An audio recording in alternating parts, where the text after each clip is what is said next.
ہم الگ سے قانونی چارجی کریں گے اور پولیس کے اور انتظامیہ کے جتنے آزاد کشمیر بار کے جو ان لوگوں کو ہم بتا دینا چاہتے ہیں کہ بار کونسل ان کے ساتھ کھڑی ہے اور آپ کی ہر غیر قانونی حرکت کا اختیارات کے ہر ناجائز استعمال کا انڈیویجولی ہر بندے کو جو وہ کرے گا اس کو نتیجہ بھگتنا پڑے گا. یہ وقت ایسا نہیں رہتا. یہ جو آج کے حکمران ہیں یہ کل آپ تو آدھی آپ کل ان کے خلاف بھی غیر قانونی کارروائیاں کر رہے ہوں گے, لیکن یہ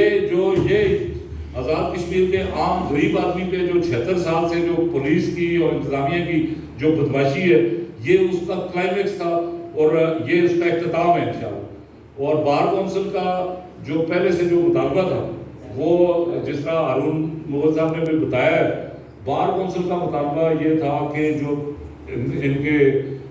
خلاف جو جیلی اور یہ گھٹیا قسم کی FIR درج کی گئی ہیں وہ حکومت ساری کو منسوخ کرے, ان کو واپس کرے تاکہ اس کے بعد مذاکرات ہو سکے. تو یہ میں اس مطالبے کو آج پھر دہراتا ہوں. انوار الحق صاحب جو ہے وہ میں پرسنلی ذاتی طور پہ ان کے بارے میں اس وقت تک بہت بہتر رائے رکھتا تھا جس دن انہوں نے اسمبلی میں ان کی سابق وزرائے اعظم کی مراد پڑھانے والی تقریر کی اور اس میں انہوں نے یہ دلیل یہ دی کہ دنیا کے تمام مہذب ممالک میں جو ہے وزرائے اعظم اور سابق وزرائے اعظم کو یہ مراد حاصل ہوتی ہے. اس اسٹیٹمنٹ کے بعد جو ہے وہ مجھے جو ان کے بارے میں جو اچھے میرے خیالات ہیں وہ بڑی بری طرح مجروح ہوئے. ان کو یہ ہے کہ میں نے اس کے بعد سوشل میڈیا پہ اور باقی ہر جگہ پہ ان کے کوشچن بھی یہ کیا تھا کہ مجھے پہلے یہ تو بتا دیں کہ مہذب کو تو الگ رہنے دیں, آزاد کشمیر دنیا کا کون سا ملک ہے؟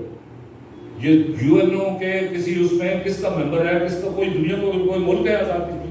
آزاد کشمیر اس انٹرنل کانسٹیٹیوشن کے مطابق جو یہاں پہ نافذ ہے جس کے تحت آپ وزیر اعظم بنے,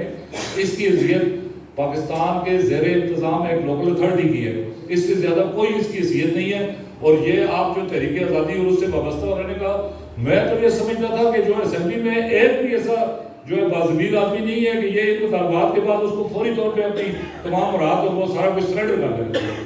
یہ تو آپ کے ساتھ ویسے بھی سوٹ نہیں کرتی. یہ 76 سالوں کا بھی جو ہے وہ آپ کو حساب دینا پڑے گا کبھی کہ جی حالت جنگ میں ہے, تحریک آزادی ہے, مائیں بہنیں, ہمیں رو رو کے لوگوں کے معصوم بچوں کو آپ نے سڑکوں پہ کھڑا کر کے زبردستی خوار کیا, سرکاری ملازموں کو اتنا عرصہ, اور جو ہے وہ یہ کبھی آپ نے یہ نہیں سوچا کہ جی ہم یہ سرکاری خرچے میں یہ سارا کچھ کر رہے ہیں. یہ کون سی تحریک آزادی؟ ہم نے جو میں نے پہلے بتایا کہ اگر آپ نے تحریک آزادی کے لیے کچھ کرنا ہے تو بجلی کے بل سے